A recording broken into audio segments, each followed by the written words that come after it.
Princess Anne is famously known as the hardest-working royal family member. But she has had one man by her side throughout it all, her loyal husband Sir Timothy Lawrence. The pair married on this day in 1992 during a small, private ceremony at Balmoral, reports the Mirror. Despite the long marriage, Sir Timothy prefers to keep out of the spotlight.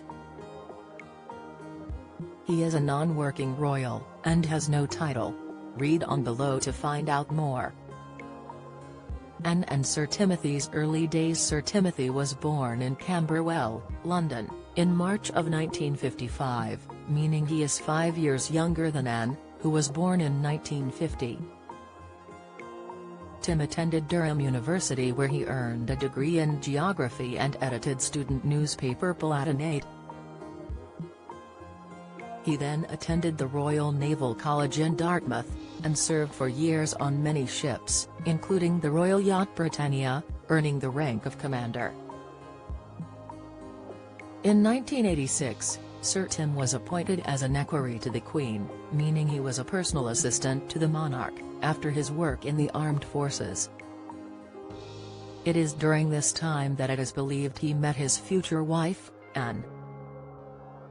Stolen letters. People first began to find out about Timothy and Anne's romance, with Anne still married to her first husband at the time, in 1989, when personal letters between the pair were stolen.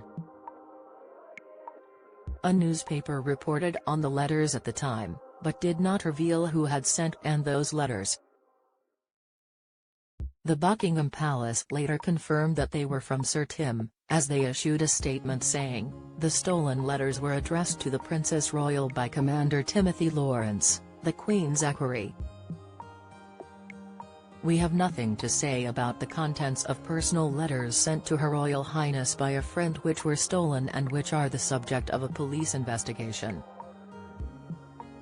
Balmoral wedding in 1992. Once Anne had divorced Mark officially, she was then free to marry Sir Tim, and they tied the knot at Crathy Kirk near Balmoral Castle in a service attended by roughly 30 guests.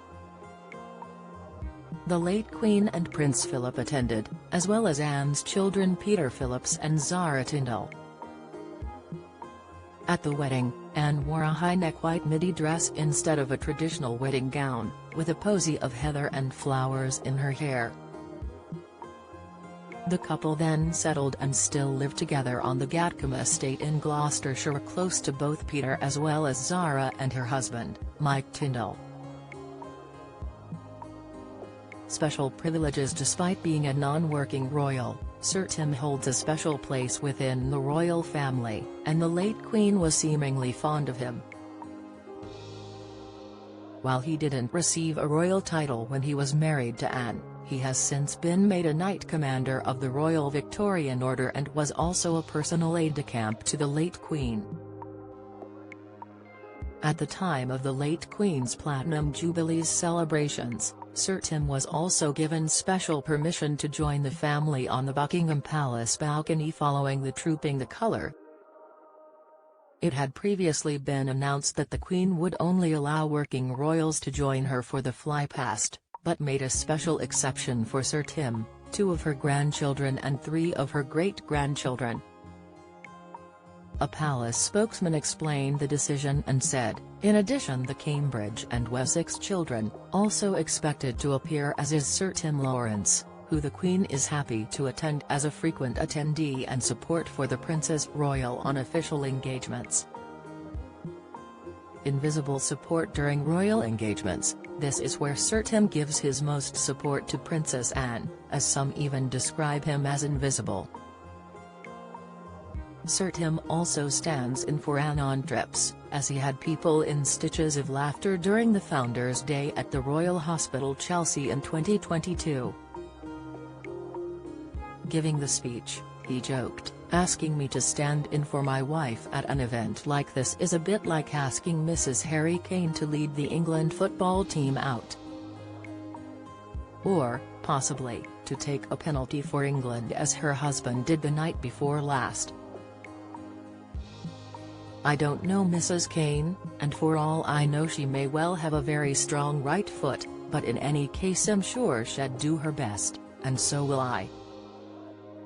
Sir Tim accompanied Anne as she joined her mother's coffin for its 6-hour-long drive from Balmoral, where she died, and through the Scottish countryside to Edinburgh, where she rested before being taken to London. He joined his wife again as the coffin was brought to London on an RAF flight from north of the border and was there in solidarity walking behind the monarch's coffin during her funeral.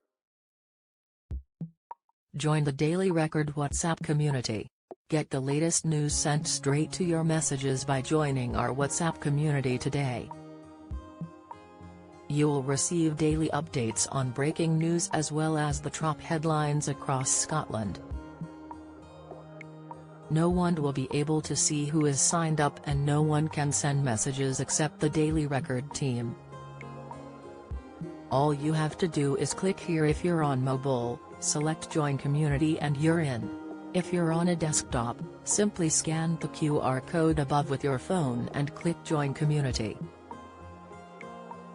We also treat our community members to special offers, promotions, and adverts from us and our partners.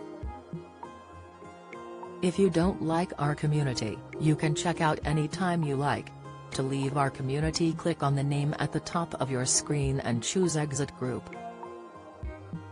If you're curious, you can read our privacy notice.